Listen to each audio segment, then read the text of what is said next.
সুন্নাতুল জামাতের একটা আদর্শ হচ্ছে আমার নবীর যত কিছু আছে সব কিছু হচ্ছে মুবারক। সুবহানাল্লাহ। এজন্য আমরা নবীর পেশাব মুবারক করব। নবীর পেশাব মুবারক, নবীর যা আছে সব কিছু মুবারক, কারণ নবীর পেশাব মুবারক হচ্ছে পবিত্র। সুবহানাল্লাহ। আমাদের পেশাবগুলো নাপাক নাপাক।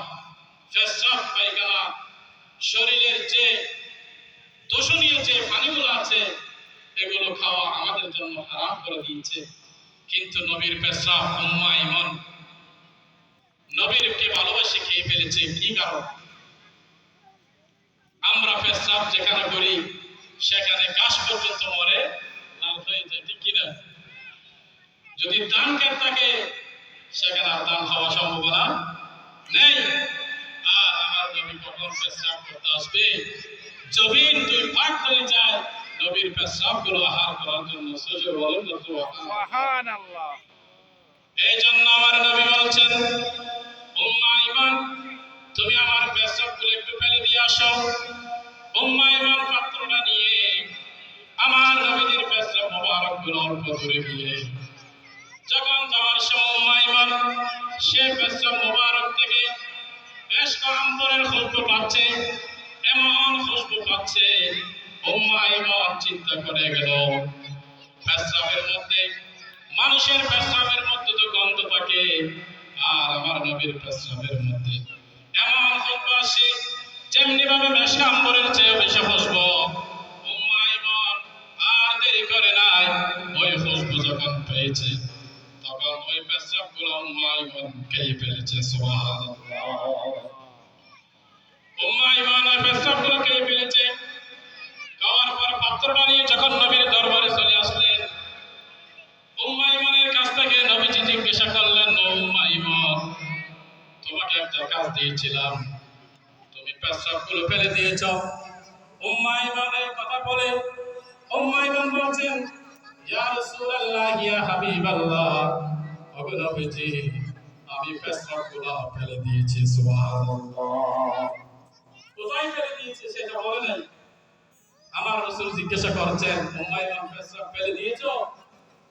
উম্মাহ ঈমান বলছে, হ্যাঁ ইয়া রাসূলুল্লাহ সাল্লাল্লাহু আলাইহি ওয়াসাল্লাম পেশাবগুলো ফেলে দিয়েছি।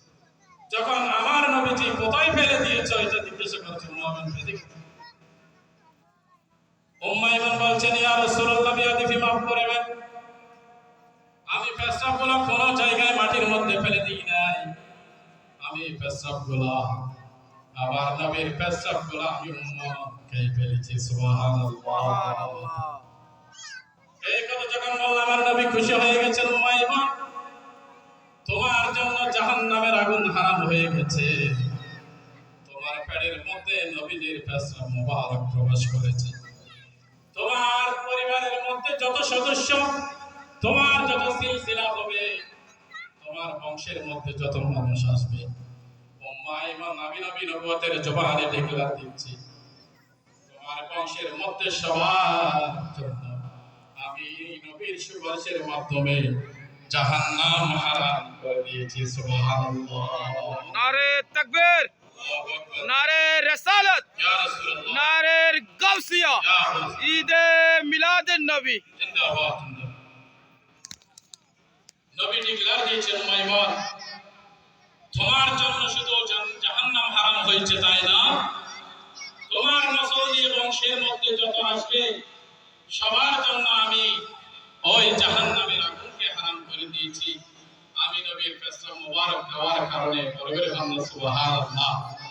নবীর পেশাবগুলো সাহাবায়ে কিরামরা কিভাবে নবীকে মেনেছে। আজকে আমরা সেই নবীর উপর একটু দরুদ শরীফ পড়লে অনেকে আমাদেরকে পণ্ড বলে, বেদাতি বলে।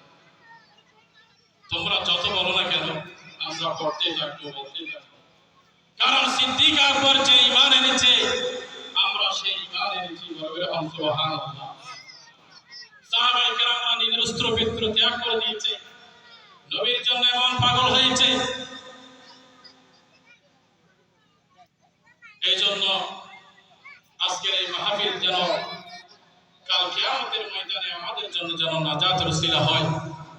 কারণ যে আমল আমরা আমাদের জীবনে হচ্ছে হাদিসে পাক করলে, কোরআনে পাকের আয়াত করলে মনে হয় না এই আমল দিয়ে আমরা জান্নাতে যেতে পারব। আমরা জান্নাতে যাওয়ার জন্য একটা কেন্দ্র হচ্ছে, সেটা হচ্ছে আমার দয়াল ভান্ডার নবী। বরগরে হচ্ছে সুবহানাল্লাহ। নবীর সুপারিশ ছাড়া কোনো উম্মত পার হওয়া সম্ভব নয়। এই জন্য বেশি বেশি করে নবীর দরুদ পড়েন। নামাজ, রোজা, হজ, যাকাত আদায় করি, কবুল হচ্ছে কিনা সেটা আল্লাহ জানে। কিন্তু নবীর দরুদের ব্যাপারে আমার আল্লাহ বলেন, আমি কোনো কাজ করি না, আমি শুধু নবীর উপর আমিও দরুদ করি, আমার ফেরেশতাদেরকেও দরুদ পড়াই। বরগরে হচ্ছে সুবহানাল্লাহ। এই জন্য এই বিশ্বাসটা রাখে আমরা আমার নবীর সুপারিশ যেন আমাদের নসিব হয়। এই জন্য আজকের মাহফিল যেন শেষ পর্যন্ত কামিয়াবি হয়। আল্লাহ আমাদের সবাইকে আশেপাশে কোরআন ও হাদিসের আলোক আলোচনা শ্রবণ করে নিজের জীবনকে ধন্য করার তৌফিক দান করুন। সবাই বলা আমিন। আলহামদুলিল্লাহ রাব্বিল আলামিন। আসসালামু আলাইকুম ওয়া রাহমাতুল্লাহি ওয়া বারাকাতুহু।